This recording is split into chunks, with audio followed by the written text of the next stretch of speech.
Because ये काफ़ी कमाल की जर्नी रही थी। वाइल्ड कार्ड सबसे बेस्ट वाइल्ड कार्ड के रूप में आप आए, काफ़ी कुछ थैंक बिग यू बॉस में भी आप हाल ही में गए थे। जी।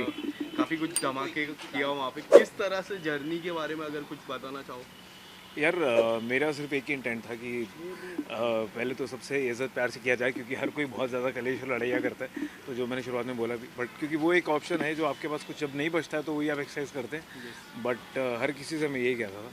बट वहाँ वहाँ की एनर्जी ऐसी रहती है जब आप क्लोज रहते हैं और सब दूसरा सिर्फ चीख के लड़ाई करके बात करता है और अपनी हद को पार करता है, तो फिर कई बार ऐसा होना पड़ता है। बट उन सब चीज़ों में, चाहे वो गुस्सा हो, प्यार हो, इज्जत हो, परेशानी हो, किसी से मनमुटाव है, वो सब सच्चाई से करने की कोशिश की है मैंने, और वही किया। और अपना सीना ठोक कर छाती चौड़ी करके स्माइल करते हुए गया था, और वैसे ही बाहर आया हूँ। यही एक नियत में था, और इसीलिए बाहर आया हूँ। तो आप सबका प्यार इतना मिल रहा है, आप सब इतने ऐसे हाथ खोल के मुझे गले लगा रहे हैं और खुशियाँ दे रहे हैं, तो उन सबको मैं हाथ जोड़ के एम्ब्रेस करता हूँ, और ऐसे हाथ खोल के एम्ब्रेस करता हूँ और हाथ जोड़ के आप सबका धन्यवाद करता हूँ। And I am very happy. Stand छोड़ा था बट मज़ेदार था। विकास, साथ ही घर के अंदर मास्टरमाइंड कौन है, आपको क्या लगता है? आप में से कोई भी इसका जवाब जानता है? साजिद खान। फिर आपको खुद को जवाब मालूम आ रहा है, फिर भी मुझसे पूछ रहे हैं। विकास जी, कई हद तक आपको ये नहीं लगा कि जितना भी समय आपने बिताया उस घर में, जी।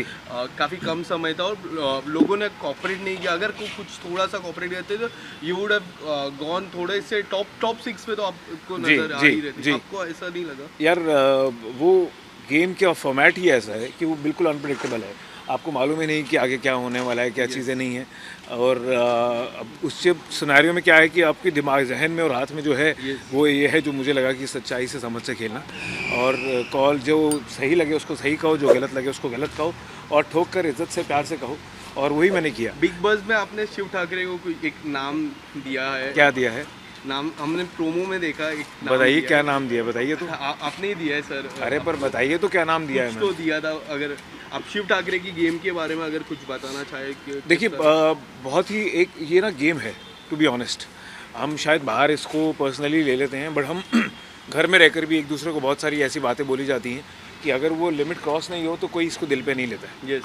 आप एक दूसरे के साथ देखो, आप नॉमिनेट कर रहे हैं, इश्यूज हो रहे हैं, परेशानियाँ हो रही हैं, मनमुटाव हो रहे हैं, लड़ाइयाँ भी हो रही हैं, बट उसके बाद फिर बैठ के साथ में ही खाना खाते थे सारे। बट 31st की मैं बात करूँ, जब पार्टी थी जी, घर पे, जी।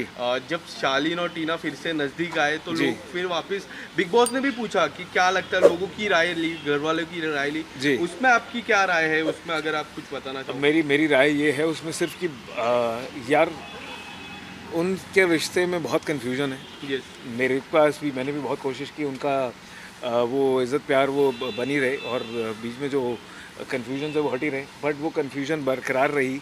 और आने के बाद अगर वो दिखा मुझे कि साथ में हुए हैं, तो वो क्या होगा वो मुझे नहीं पता है, बट मुझे लगता है कि दोनों बहुत ही अलग तरह के इंसान हैं एक दूसरे के लिए, और वो घर से बाहर निकलेंगे तो समझ आएगा कि वो कितनों एक दूसरे के लिए कितने अच्छे हैं या नहीं हैं। क्योंकि जब बहुत सारी बातें ऐसी हैं, चाहते हैं वो करना जो कैमरा के सामने वो नहीं रह कर पाते हैं। Yes. और ये बात आई थिंक शालीन ने बोली भी थी कि उन्होंने एक डेट रखी है फिनाले के बाद, जब वो मिलेंगे बाहर और फिर से शुरुआत करेंगे और देखेंगे कि कैसा होता है। तो मैं भी वो देखना चाहता हूँ कि फिर वो कैसे अनवील होता है और कैसा रिश्ता बनता है उनका। विकास, साथ को आप ही इंटरव्यू देने आए, क्या कहना चाहोगे जी? उसको लेके? सिद्धार्थ कनन को आप इंटरव्यू देने आए? वो कनन ना, उसकी आवाज़ देख कर सुनते ही मुझे मज़ा आ जाता है। मुझे लगता है क्या मज़ेदार आवाज़ है, फुल पावर बंदा है, और फुल ऐसी ही फुल एनर्जी में चार्ज रहता है जैसे मैं रहता हूँ। तो मैं बहुत एक्साइटेड हूँ। मैं जा रहा हूँ कनन के पास, सिद्धार्थ के पास, उससे मिलने, हक करने और उसको इंटरव्यू देने।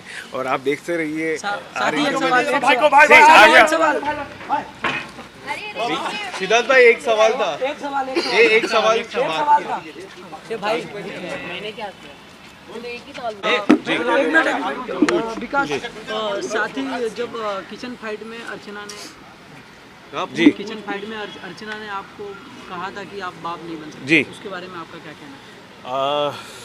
यार बहुत ही शर्मनाक है किसी के लिए कहना, और आप बाहर किसी को ऐसे कह देते हैं तो वो फिर तब भी उस बात को नहीं ले पाता है, और अगर ले भी हो तो उसके पास ऑप्शन होती है कि वो छोड़कर चला जाए इस बात को और आगे बढ़ जाए।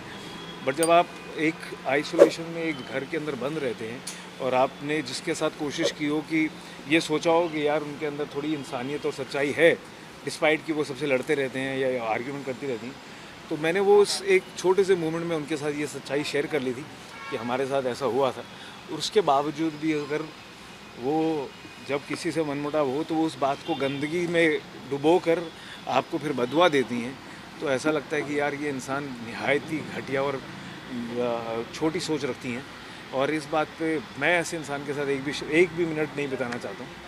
तो जबकि उसके बाद उन्होंने मुझे कहा कि नहीं मैं विश करूँगी, तो मुझे लगा कि यार आप इतना ज़्यादा गंदा कहती हैं, अगर आप उसके बाद किसी को सॉरी भी कहना चाहें ना तो उस पर आप पे विश्वास नहीं होता है, क्योंकि आप फिर मुड़ के दोबारा से कह देंगी तो आपके सॉरी का कुछ मायने ही नहीं रहते। तो ये है।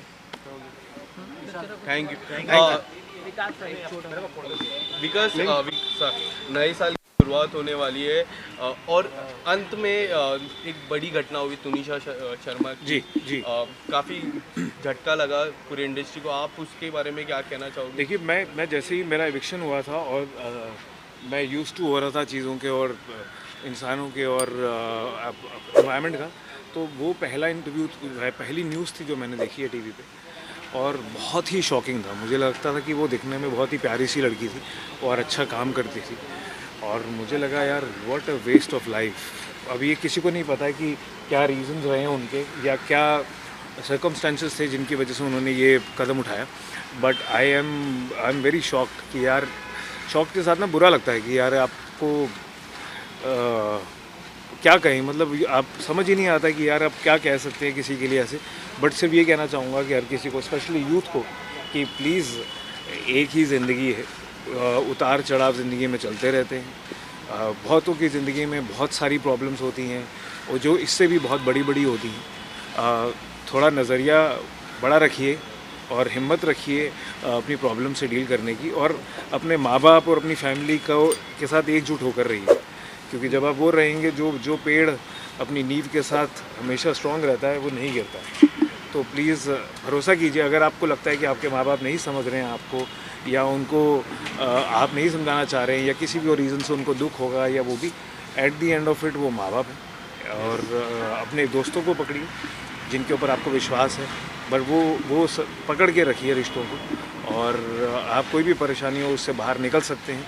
और प्लीज़ हाथ जोड़ के आप सबसे रिक्वेस्ट है, एक लाइफ है, साथ में रहिए, इज़्ज़त प्यार बना के रखिए। ये मैं आप सबसे भी चाहता हूँ, क्योंकि इतनी नेगेटिविटी है अराउंड कि लोगों को लगता है कि वो अकेले हो गए हैं और क्या मायने हैं, और ऐसे लोगों के साथ नहीं रहना चाहिए। बट फिर भी ज़िंदगी खूबसूरत है, हम ढूंढते हैं तरीके और रीजंस के उनको वो आउटलुक दे पाएँ ज़िंदगी की तरफ, और आप भी दीजिए और हिम्मत मत हारिए please. Take care, god bless all of you. Thank you Vikas.